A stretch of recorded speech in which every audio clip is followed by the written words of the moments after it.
Educational content has been the forte of the Financial Enhancement Group for the last 25 years. Yes, we were founded in 1997. Take care of more than $600 million for 1,100 families scattered across 31 states. Our home, our base is right here in central Indiana.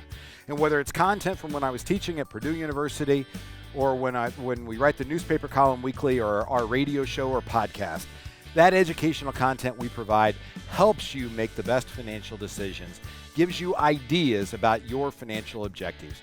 Go to yourlifeafterwork.com, take your objectives, put it with our content, and let's make magic happen. We reduce financial regrets by giving you information that you can use to make sure that your ball's in alignment. Yes, if you're not paying attention, I'm in a golf outfit today.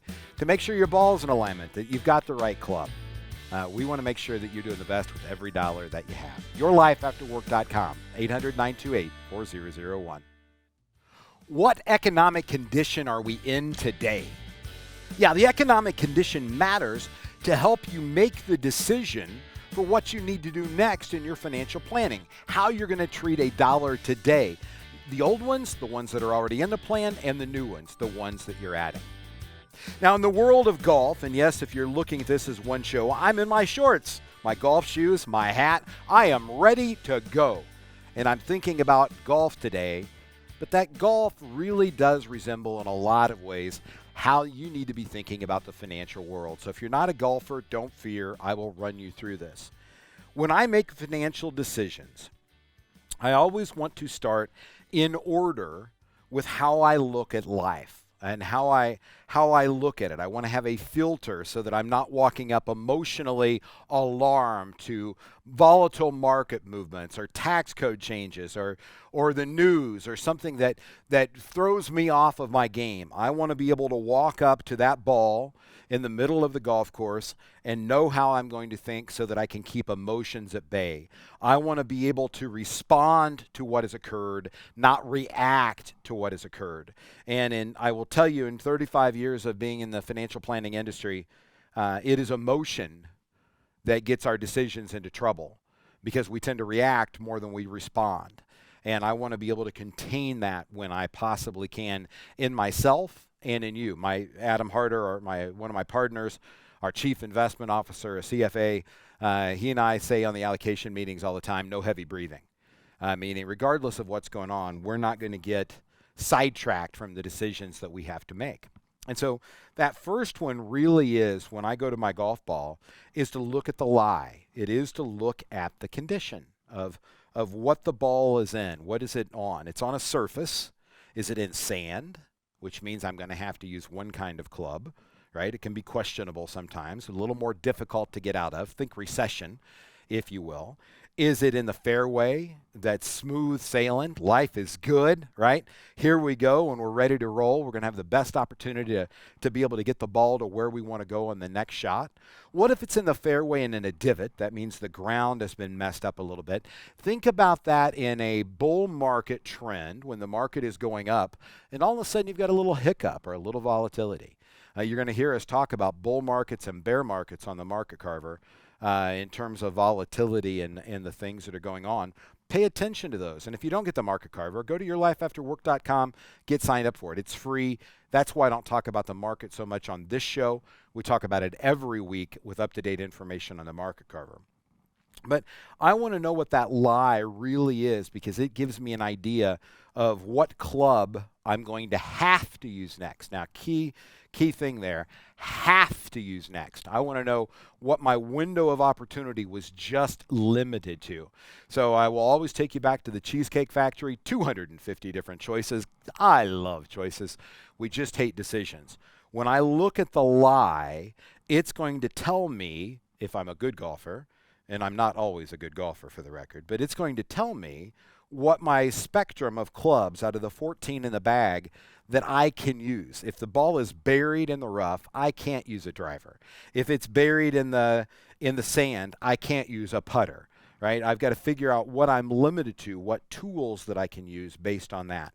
Secondly, I've got to look at my target line. I've got to go, okay, how long, what's my distance, what's my target line? Are there any obstructions in the way, and how far is it? So let's break that down a little bit. when you're making financial decisions, whether it be investment or what type of tax treatment or whatever it is, you've got a few things that you need to look at. One, how long are you going to be able to add more money to it? In other words, how long are you going to continue to work? Two, when will you think you need to start taking money out of it? And I know this is going to fascinate some of you, but believe it or not, the majority of people don't take money out of retirement accounts until they're forced to actually extract money in the form of a required minimum distribution. It's hard for people to believe that, and yet it's a true story.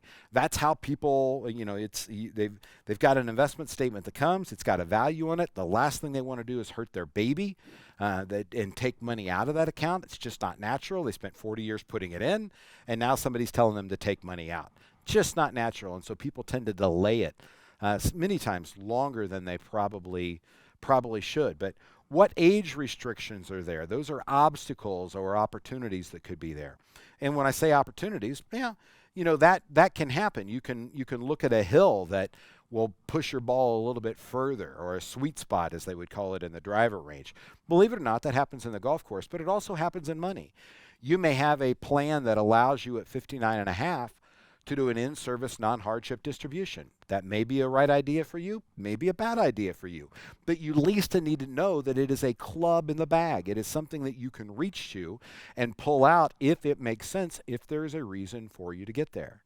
So the distance is then going to further narrow the clubs, right? So I've got the lie. That's going to tell me a base of clubs that I can use, maybe half the clubs in the bag, right? The obstacles that are in the way, the target line, may reduce that even more.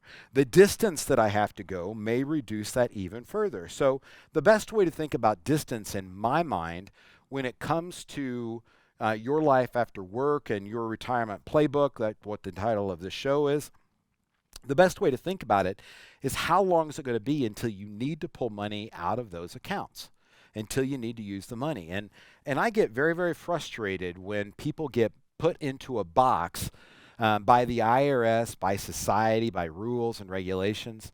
I hear people tell me when they're going to take Social Security because it's full retirement age. Well, that's just a term. That doesn't mean that's when you have to take it.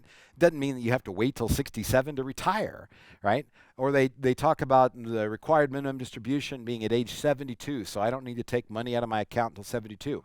No, you don't have to till 72, but it may make sense to take money out before then. Or I can't take it out till 59 and a half. Well, what about the 401k rule that says 55? Or not that I would recommend it, but what about a 72T, where you can take money out that's substantially equal, periodic payment unchanged for the greater of 5 years or 59 and a half? There are tons of rules that are out there.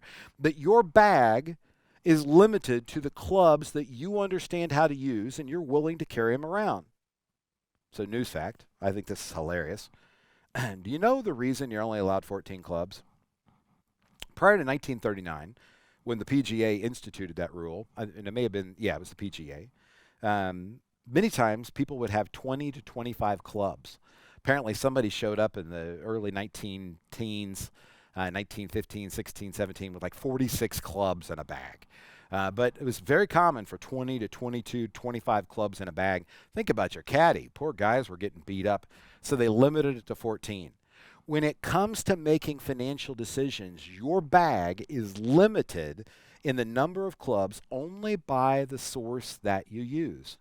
What you know and what you understand probably has less clubs in it than what a professional does in terms of the money management world. Now, does it mean that you can't make the shot? Absolutely not. You can probably make the shot. What we're trying to do is have the best chance of making the best shot that we possibly can make. I want to look at that and even though I can make the shot with a 7-iron, if a 6 makes more sense, I want to be able to use a 6. And that's really where having a professional fiduciary comes into mindset. It's not necessarily about going further. It's about making a better decision that our accuracy is going to be accurate and online. And let me try to say that again because I think it's so important. People will come to our office and they'll sit down with us, and they have with me over the last 35 years, and they'll say, listen, I want to pay a financial money manager, but I expect you to do better than the market, or I expect you to do better than some benchmark that they've attributed. And I understand that what is measured improves, what's measured and reported improves substantially. I get that. We're more than happy to go through those conversations with you. I just think there's a whole lot more to it. When I look at a game of golf, and there's an old expression that you drive for show. That's when you hit it off the tee box. You drive for show and you putt for dough. Not necessarily mathematically accurate, but that's the old expression. By that meaning, in correlation to money, is it's not just the longest drive, it's how the fewest number of shots to get the ball in the hole. Well, it's not just about you getting a higher market return or outperforming the S&P 500. It really is about you having that purchasing power, not having to run out of money by paying the least amount of taxes and having the most certainty that we're making the best shot we possibly can.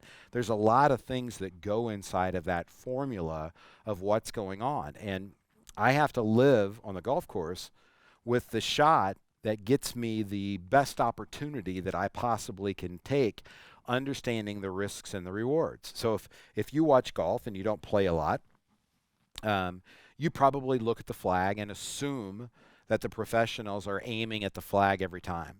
And the reality is they're not. For many of you engineers, and we take care of about 250 of you, for many of you engineers, you're very familiar with Six Sigma.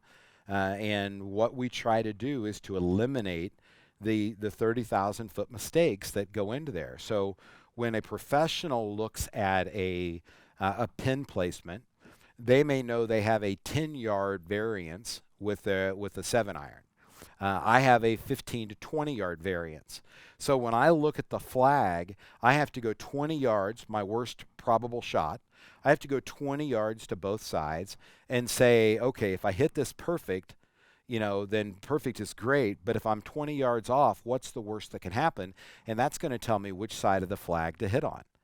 Our job for you at the Financial Enhancement Group, when you're making financial decisions, is to reduce the risk as much as we can, to pay attention to the drawdowns, not to try to have a 300-yard drive when 250 is sufficient, not to use the longest club, but to make sure, based on the lie that we're in, that's the situation that you're in at the time, the opportunity that you have at the time, the age you have at the time, to be able to take your circumstance, apply our trademarked process, and give you the best shot at being able to put the ball where it belongs. That's our job.